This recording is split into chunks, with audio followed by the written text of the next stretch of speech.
Hello friends, তো আবার এসে গেছি তোমাদের সামনে একটা নতুন মাছের রেসিপি নিয়ে।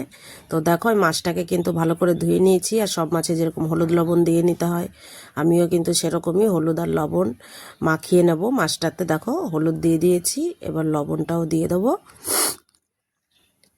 দিয়ে আমি মাছটাকে ভালো করে মাখিয়ে নেব।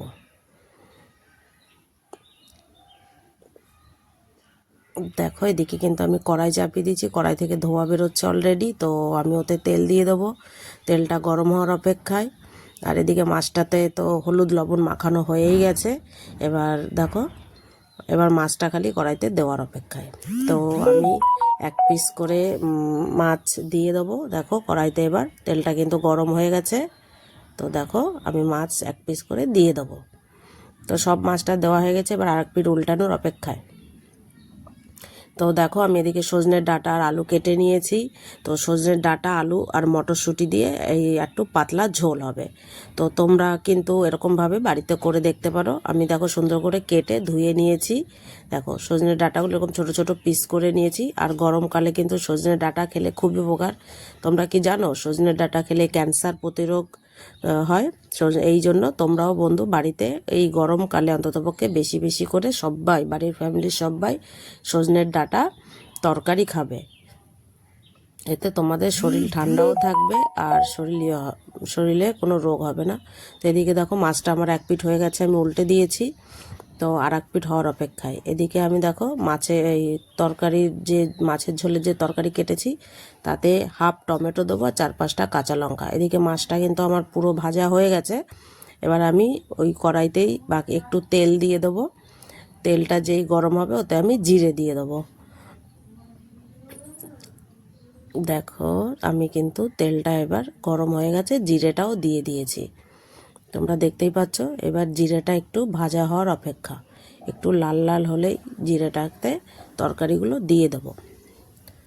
তো জিরেটা দেখো কিন্তু একটু কালো কালো হয়ে এসছে। এবার আমি পুরো সবজিটা ওতে দিয়ে ভেজে নেব।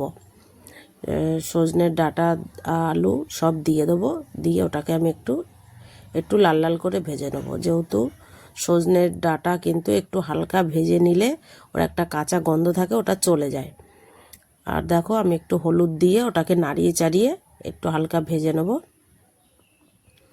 বেশি না তাই বলে ভাজতে হবে, মানে বেশি না, কড়া করে একদমই না, একদম হালকা ভাজতে হবে। আলুটাও হালকা ভাজা হবে, ডাঁটাটাও হালকা ভাজা হবে।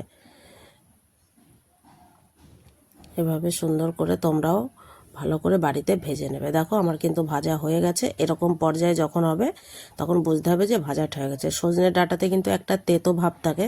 সজনের ডাঁটাটা যদি তুমি একটু ভেজে নাও আলুর সাথে, তো তোমরা কিন্তু যদি ভেজে নাও তবে কিন্তু একটু তেতো ভাবটা কেটে যাবে। তো এবার দেখো, আমি জিরের গুঁড়ো দিয়ে দিয়েছি, ভাজার সময় হলুদ দিয়েছিলাম বলে আরেকটু হলুদ দিয়েছি কম করে, আর লবণ দিয়ে দিয়েছি। এবার আমি দিয়ে দেবো এই আধা টমেটোটা, ওতে দিয়ে একটু জল দিয়ে দেবো, যাতে মশলাটা মানে পুড়ে না যায়, বেশি ভাজা না হয়ে যায়। জল দিয়ে আমি মশলাটাকে কষিয়ে নেবো ভালো করে। কষিয়ে নিতে হবে সুন্দর করে। দেখো মিলে, এবারে দেখো আমি এই মটরশুঁটি কটা এবার ধুয়ে নিয়েছি, নিয়ে ওতে দিয়ে দিলাম। এবার এটার সাথে এটাকে একটু কষিয়ে জলটাকে একটু মানে জলটা যাতে কমে যায় সেইভাবে করে। তো দেখো, এবার এটা কিন্তু আমি কষিয়ে নিয়েছি, মটরশুঁটিটা দেওয়ার পরে জলটা পুরো শুকিয়ে গেছে। এবার এতে আমি জল দিয়ে দেবো পরিমাণ মতো। তোমরা তোমাদের তরকারি যতটা হবে সেই আন্দাজে জলটা দিয়ে দেবে। দিয়ে এবার এটাকে আমি ঢাকা দিয়ে দেবো কিছুক্ষণের জন্য, আলুটা সিদ্ধ হওয়ার জন্যে।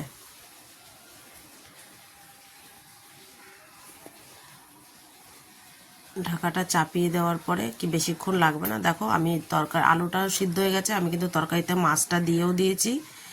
দেখতে পাচ্ছ আলু আমার পুরো সিদ্ধ হয়ে গেছে। তোমরাও কিন্তু বাড়িতে এইভাবে তরকারি বানিয়ে নিতে পারো। তো এই পাতলা ঝোল একদম একদম কিন্তু মানে হেলদি আর টেস্টি। এটা বড় থেকে বাচ্চা সবাই খেতে পারে, কোনো মানে বেশি মশলাও না। তোমরা নিজেরাই দেখতে পাচ্ছ আমি কিন্তু একদম কাঁচা লঙ্কার তরকারি করেছি। তো তোমরা বাড়িতে সবাই এইভাবে রান্না করে খেয়ে কমেন্টে অবশ্যই জানিও তরকারিটা কেমন হয়েছে। আর কারা কারা সজনের ডাঁটার তরকারি মাছ দিয়ে পাতলা ঝোল পছন্দ করো, তারাও কমেন্ট করবে। আর ভালো লাগলে অবশ্যই লাইক কমেন্ট শেয়ার করে দেবে, আর সাবস্ক্রাইব করতে একদমই ভুলবে না। যদি আমার এই চ্যানেলের রেসিপিগুলো তোমাদের ভালো লেগে থাকে তো সাবস্ক্রাইব করে দিও বন্ধুরা। সবার আগে তোমাদের কাছে আমি যে কোনো ভিডিও ছাড়বো তা তোমাদের কাছে পৌঁছে যাবে সেটা। তো তোমরা সবাই ভালো থাকো, সুস্থ থাকো, আর এরকম ভালো ভালো তরকারি রান্না করে বাড়ির সবাইকে খাওয়াতে থাকো আর নিজেও খেতে থাকো। Good bye.